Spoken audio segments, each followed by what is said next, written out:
अच्युतं केशवं कृष्णदामोदरं रामनारायणं जानकीवल्लभम्।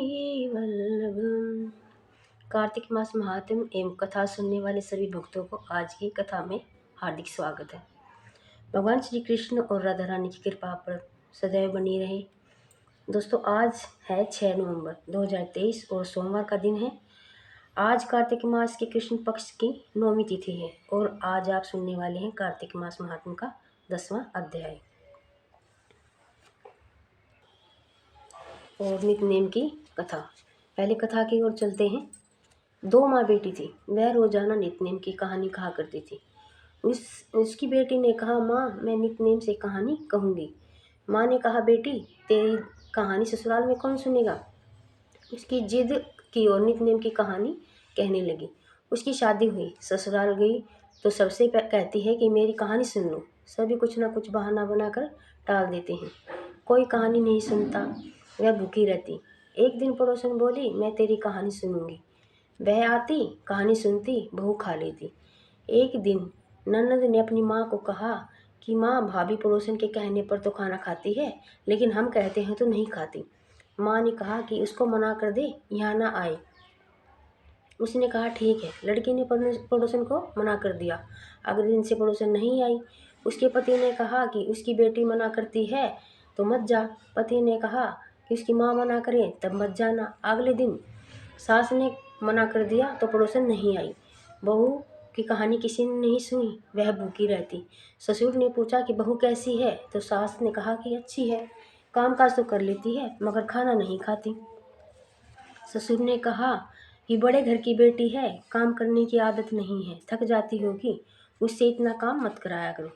लेकिन वह फिर भी नहीं खाती। धनराज का आसन डोल गया और इस नगरी में ऐसा कौन है जो भोजन नहीं करता, उसे बुलाओ। स्वर्ग से विमान आया तो सास बोली, मैं भी चलूँगी। बहू ने कहा, तुम्हें तो बहुत काम है ना, मेरी कहानी सुनने का समय नहीं था। जिठानी ने कहा कि मैं चलती हूँ। तो वह बोली, तुम्हें तो खाना बनाना है। नंद ने कहा तो नंद बोली, मुझे गुड्डे गुड़िया से खेलने की फुर्सत नहीं थी, तुम गुड्डा गुड़िया से खेलो।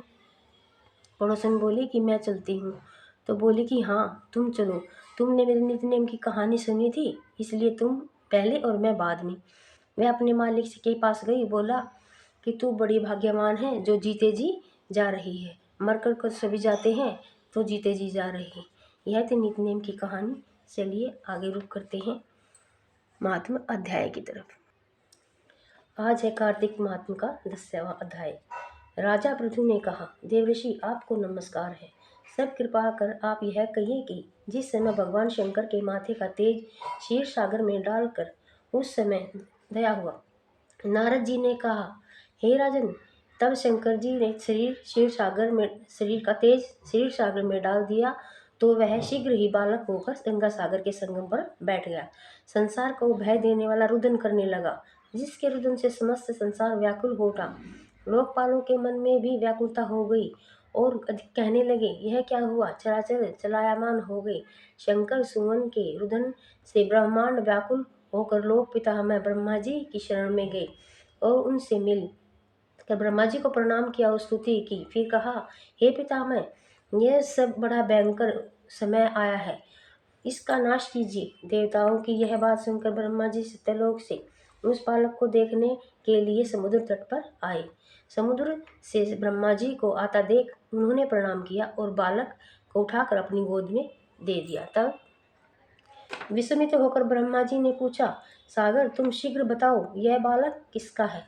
तब समुद्र ने कहा, हे प्रभु, यह तो मैं नहीं जानता, किंतु मुझे इतना अवश्य ज्ञात है कि यह गंगा सागर के संगम पर प्रकट हुआ है। अतः आप इस बालक का जाति कर्म आदि संस्कार कीजिए, इसका जातक फल बताइए। नारद जी कहते हैं कि इधर तो गंगा सागर ब्रह्मा जी से ऐसे कह रहे थे, उधर सागर पुत्र भी ब्रह्मा जी के गले में हाथ डालकर बार बार उसको आकर्षण कर रहा था। अब तो उसने ब्रह्मा जी का गला जोर से पकड़ा कि वे पीड़ित हो नेत्रों से आंसू डालने लगे। किसी प्रकार उन्होंने अपने हाथों से जोर लगाकर गले को छुड़वाया। और सागर से कहा कि सुनो, मैं तुम्हारे पुत्र का जातक फल कहता हूँ। तुम्हारी आंखों से जो मल निकलता है, इस कारण उसका नाम जलंधर है। यह पैदा होने के साथ ही तरुण हो गया था।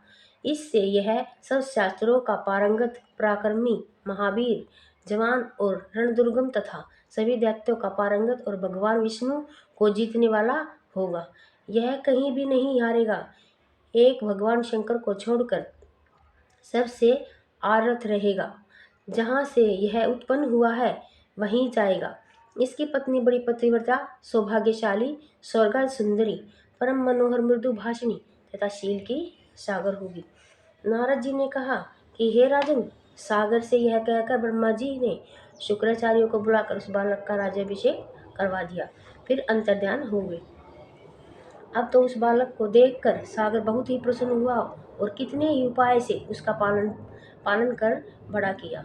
फिर कालनेम नामक असुर को बुलाकर उसकी उसकी पुत्री, जिसका नाम वृंदा था, उसके साथ जालंधर का विवाह करवा दिया, जिसके प्रभाव से वह असुरों का राजा बना और उन पर राज्य करने लगा। आज की कार्तिक मास की कथा में इतना ही। कल मिलते हैं आगे की कथा के साथ।